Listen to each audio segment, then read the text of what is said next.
लाड़काने में वाक़िया कंदासी लाड़कानो जी central jail कैदी पारा वण में फावकाई आपघात करण की कोशिश कई वई है। कैदी निसामुद्दीन जतोई पारा फावकाई खुदकुशी करण की कोशिश कई वई। जेल के बिन कैदिन खुदकुशी कंदड़ निसामुद्दीन जतोई के बचाए वरतो। कैदिन मौजिब जडे का जेल सुप्रीडेंट इशफाक कलवड़ आयो है, कैदिन जो जीण मुश्किल थी वयो है। हुननि चयो त केतिरनि ॾींहनि खां मानी ऐं पाणी बंदि कयो पियो आहे, बुखो काटण ते मजबूर थी विया आहियूं।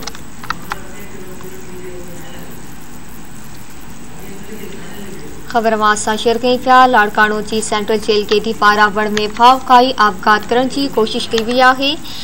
कैदी निसामुद्दीन जतोई पारा फावकाई खुदकुशी करण की कोशिश कई वई।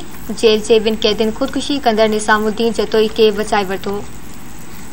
कैदिन मौजिब जडे का जेल सुप्रीडेंट इशफाक कलवड़ आयो है, कैदिन जो जीण मुश्किल थी वयो है। हुन जो त केतिरनि ॾींहनि खां मानी ऐं पाणी बंदि कयो पियो आहे, बुखो काटण ते मजबूर थी विया आहियूं। लाड़कानो मां खबर वास शेयर कई पिया। लाड़कानो जी सेंट्रल जेल कैदी पारा वण में फावकाई आपघात करण की कोशिश कई वई है। कैदी निजामुद्दीन जतोई पारा फावकाई खुदकुशी करण की कोशिश कई वई। जेल के बिन कैदिन खुदकुशी कंदड़ निजामुद्दीन जतोई के बचाए वरतो। कैदिन मौजिब जडे का जेल सुप्रीडेंट इशफाक कलवड़ आयो है, कैदिन जो जीण मुश्किल थी वयो है।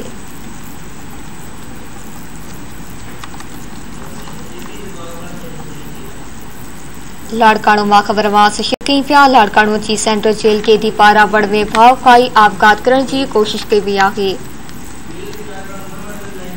इन जा वधीक तफ़सील मालूम कंदासीं। ब्यूरो चीफ लाड़कानो मुनव्वर रिनका जी। मुनव्वर आगाह कजो।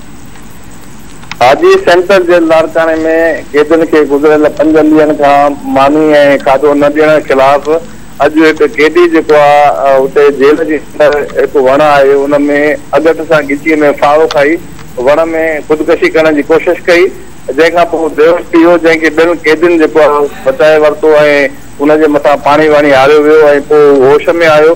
कैदिन जो इहो चवणु आहे त गुज़िरियल 4-5 ॾींहनि खां जेको जेल सुप्रीडेंट आहे इशफाक कलवड़, उहो कैदिन सां जेको आहे नाजाइज़ सलूक करे रहियो आहे। उन्हनि जी मानी ऐं पाणी जेको आहे उहो बंदि कयो वियो आहे, बिजली बंदि कई वई आहे, जंहिंजे करे लाड़काने में सख़्तु गर्मी सबबि जेल जे अंदरि जेके कैदी आहिनि उहो तमामु घणो परेशान आहिनि ऐं बुखूं काटण ते मजबूर आहिनि, जंहिंजे करे मजबूर थी अॼु हिकु कैदी जेको आहे खुदकुशी करण की कोशिश कई आहे।